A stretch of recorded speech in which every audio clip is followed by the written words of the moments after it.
Hey, this is Bradley Chubb, and you're listening to The Snap. Hey, this is Cortland Sutton, Hey, this is Tim Patrick. and you're listening to The Snap with Sidney Jones on Broncos. Podcast Network. Yeah. Hello, everyone. Welcome back inside the UC Health Training Center for this week's edition of The Snap. Team reporter and host Sidney Jones here. And joining me inside the Broncos podcast studio today is Denver Broncos Strategic Communications Manager, Megan Boyle. Megan, thank you so much for joining me here today. Thanks for having me. Of course. How are you doing? How's the season been so far for you? It's been good. It's been going by very fast, but sometimes that's a good thing. Yes. So far, team's looking pretty good. And now I can't believe it's already week 4. It does flying go by. fast. Yeah. Well, gearing up to head to Vegas this weekend. We leave Saturday. Yeah. Everything's pretty much packed. You're just, from a PR perspective, we have practice and media for today, and then we board the plane and get ready for game day on Sunday. Yeah, well, should be a fun one this weekend. First AFC West matchup of the season for the Broncos. Megan, as many of my listeners know here on The Snap, one of my main goals is to highlight some of the most prominent and dominant women in and around the NFL. So just to start, can you tell me what your current role with the Broncos really entails? Yeah, so I'm the Strategic Communications Manager. I work with a team of 4 and 5 other individuals that comprise our PR department, and together we all work towards highlighting the team, both internally and externally, off the field and on the field.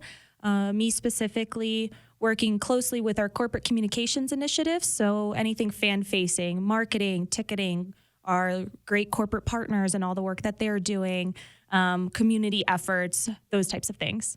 Megan, how did you land this role here in Denver? Can you kind of walk me through the path that led you to where you are today?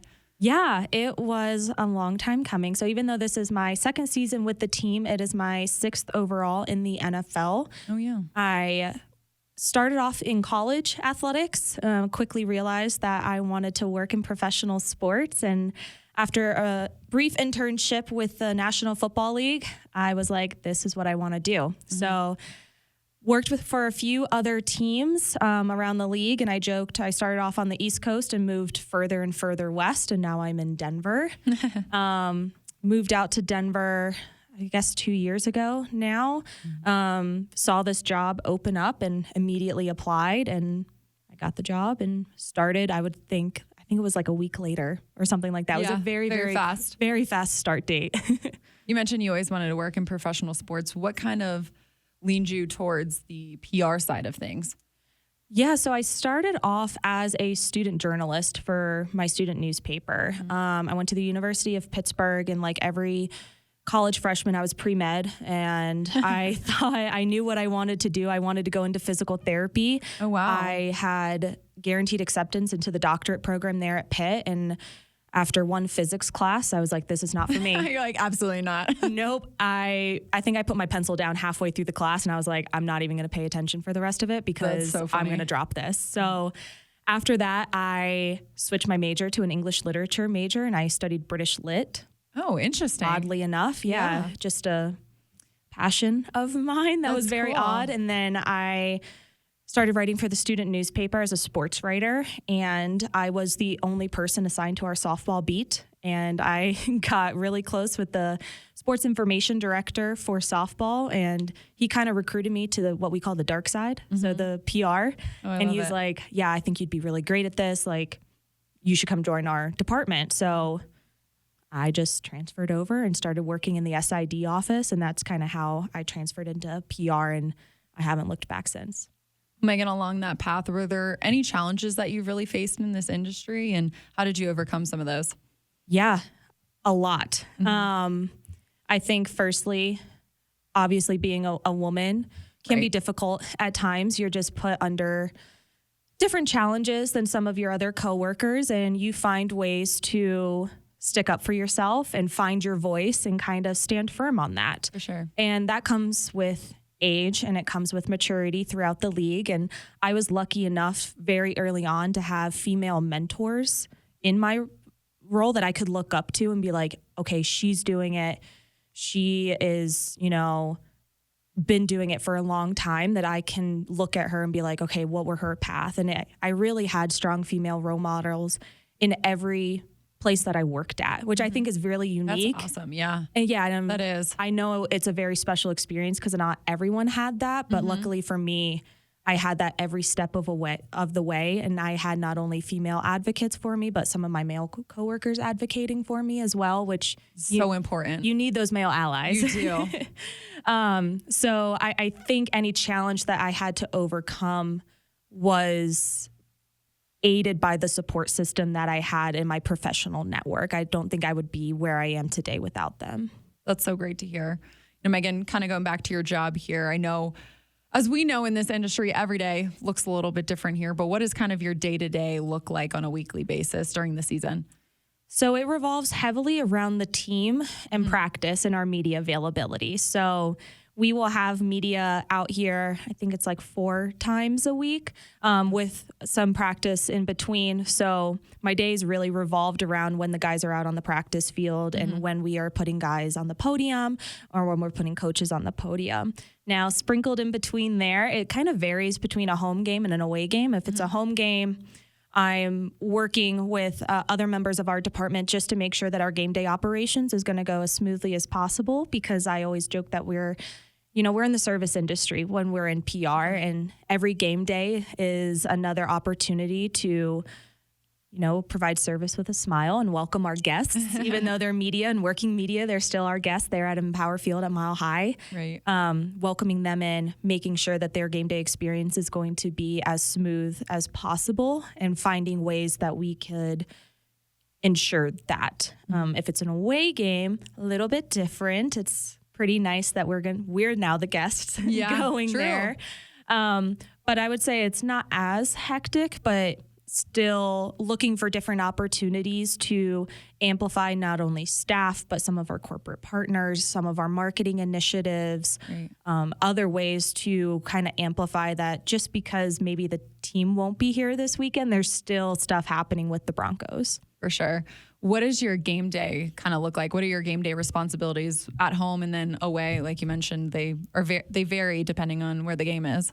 Yeah, at home, I have my little wagon of treasures with me that has all of the credentials, armbands, press box set up to make sure that the press box is ready. It's kind of like setting a dining room table. You have your seating chart, you have your name cards, you have your printed information, and we have a great staff that we all work together to ensure that it's all ready by the time the first media member walks through those doors.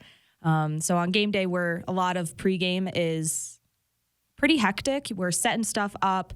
We're making sure that, ownership and visiting owners in their suites, they get what they need. Over communicating to the opponent, ensuring that they have a very smooth entry into the stadium, or if they're traveling media needs to know where to go, accommodating those types of requests. Actually, we all answer a lot more questions than I think people realize. Is if you don't know an answer to something, I feel like you just go to PR. And Right. even if we don't know, I do that. even if we don't know the answer, we'll just say, yeah, let me find out for you. And eventually sure. we'll get it, and we'll just kind of make a little bookmark for next time that answer or that question pops up so we can answer it again. And yeah, pregame is a lot of running around, a lot of putting out fires. It's helpful that we have multiple people who can assist in that. And then it's nice when kickoff happens, because theoretically everyone should be in their Everyone's seats. Everyone's good. I can take a deep breath, and then we kind of jump up again post game. So that's when a lot of the media come back down, open locker room setting, press conferences are happening. So then it kind of speeds up. So yeah, able to actually watch the game, which is pretty nice. And then for an away game week, you're just working More with. calm. It's a little bit more calm. Yeah, you're just working with the opponent team to ensure that, all of our staff has those credentials. We have parking, our traveling media are accommodated. They know where they're going. If it's a parking lot or media will call, PR kind of bridges those gaps. We help fill in those blanks for the traveling parties to make sure that they know exactly what they feel well prepared on game day to know where they're supposed to go, who to go to if they need a question. And normally that's the PR department. Kind of going off of that, Megan, the Broncos have the opportunity of going to London this year, in a month, actually, almost a month, which is so crazy. What are the challenges that come with playing an international game from the PR side?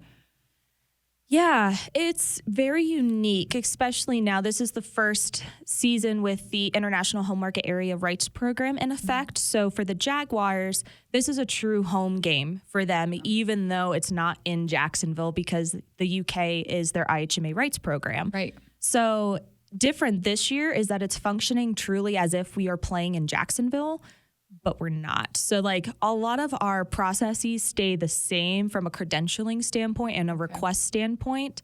Now it's just a little different of, where the practice field will be, accommodating UK media and those requests that are coming in. And you're dealing with a time difference too, don't forget. Oh, yeah. So Good point. when it's daytime here, it's nighttime in the UK because of all the time zone differences. I think we'll be traveling through a few different time zones just to get there. Definitely. So NFL UK has an office there. They've been extremely helpful and they're a really good resource, especially to a team like ours, the Broncos, who aren't there every single year like the Jags are or don't have an IHMA headquarters there. So it's been very unique, but also extremely helpful to have those contacts existing over there. And then we can help, proactively pitch stories, create marketing opportunities or create content capturing opportunities. Also, like once we fly over there, we can just hit the ground running, know what we're doing, and kind of have our schedule as if we were in Denver that week. You mentioned the IHMA. I know we have a partnership with Mexico City. I know you went to Mexico City over the summer, Megan. Tell me a little bit about what that means for the Broncos here over the next couple years and what it might look like for us to have a home game there. Yeah, so the Broncos have an international home market area within Mexico. So Mexico as a whole country. And outside of the Metro Denver area, the largest concentration of Broncos fans is actually in Mexico City, which is That's crazy. Really cool to think about. Cool. So they definitely have a large fan base. Broncos have a large fan base in Mexico. So essentially the IHMA program is for 5 years. We submitted a bid that was granted by the NFL. So we're now able to really be boots on the ground in Mexico. So this past offseason, we took Steve Atwater and Bradley Chubb to go on a media tour. And we kicked off with a press conference where we had over 80 outlets represented in Mexico City. Wow. Yeah. That's a lot. It was crazy. I don't think I've ever seen a room that packed before, but it was awesome to see. We toured the city, did a lot of content capturing that we would be able to kind of use throughout the season because obviously we can't keep bringing players down there because they do have a game to play that week.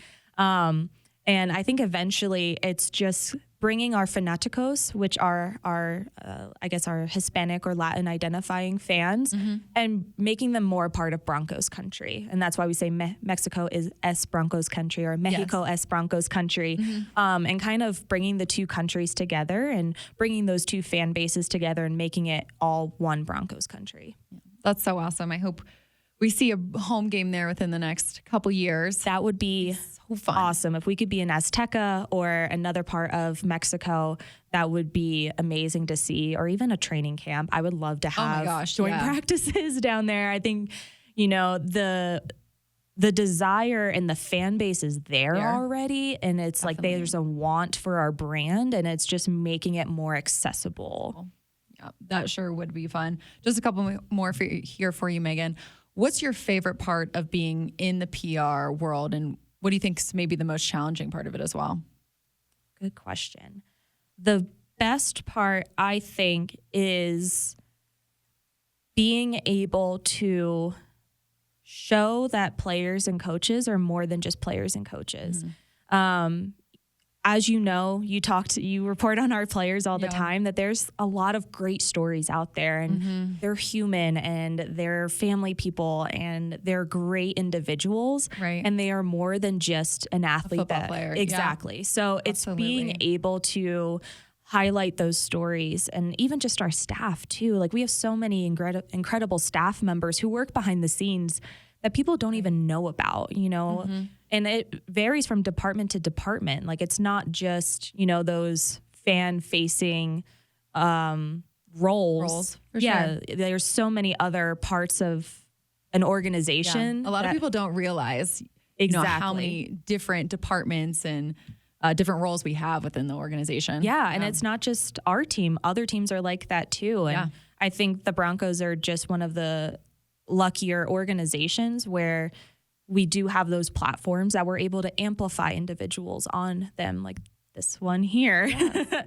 Most people just see my email signature when I send out a press release. But so I think that's probably the favorite part of my job. I just think it's very gratifying when you're able to kind of see it from start to finish and execute something and see how impactful it is for that player and even that player's family or that coach's family. You know, there's a lot of proud parents out there and proud family members that I always get kind of emotional when they reach out and be like, oh my gosh, awesome. Exactly. Yeah. So I think that's probably the best thing. I think the most challenging part of working in PR is,